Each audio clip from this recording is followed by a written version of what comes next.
In this video, we're going to be talking about the benefits of producing YouTube Shorts on your channel. Not only Shorts, but also Instagram Reels and possibly even TikTok videos. Now, obviously, you've seen YouTube Shorts appear everywhere, whether you're using the desktop app or a mobile phone.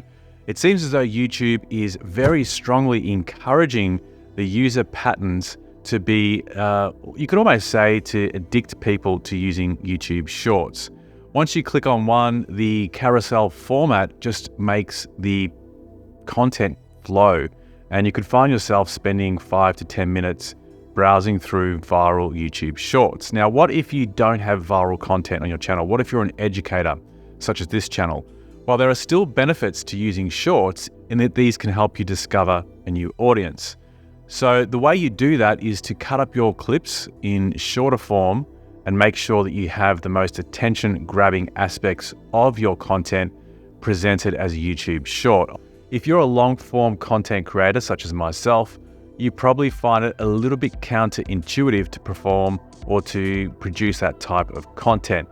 One of the barriers is that the content that I tend to produce is in the 16:9 horizontal, traditional widescreen format, if you like.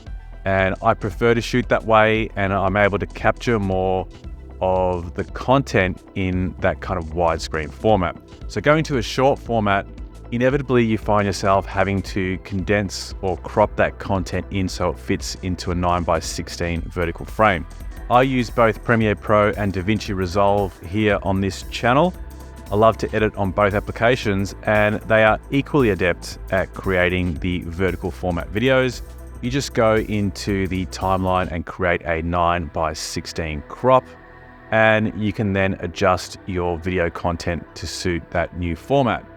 So it's not a problem there at all. One of the other things that's really important with Reels and Shorts these days is to include typography on screen so that your content is able to capture the viewer's imagination and to get your point across in that very competitive space. As people are scrolling through, they might have their volume very low or even turned down. So having the captions on screen will help the viewer engage with your content. And thankfully, both Davinci Resolve and Premiere Pro have new features using AI that will automatically convert your voice into text on screen.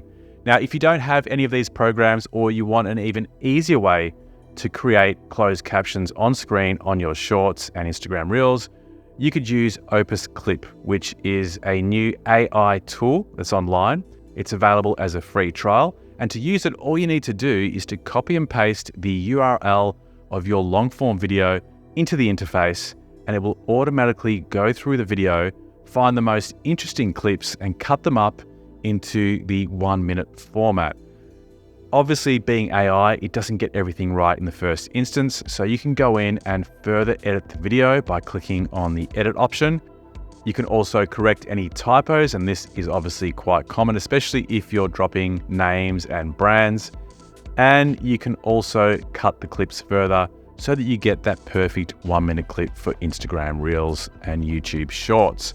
So a great online solution for speeding up the process of converting your long form videos into short form 1-minute clips for YouTube and Instagram. And before I go, a quick shout out to Thrommax for sending out the M8 Pro USB RGB microphone, a great microphone for content creators all around, streamers.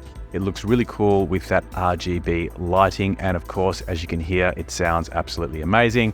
And don't forget, when you are creating videos, podcasts, to monitor your video with headphones. I've got the One More Sono Flow here. Once again, it was sent out to me to review on this channel. And if you're interested in checking out these reviews, I'm going to leave a link to both of those in the description box below. Thanks for watching. See you on the next one. Bye for now.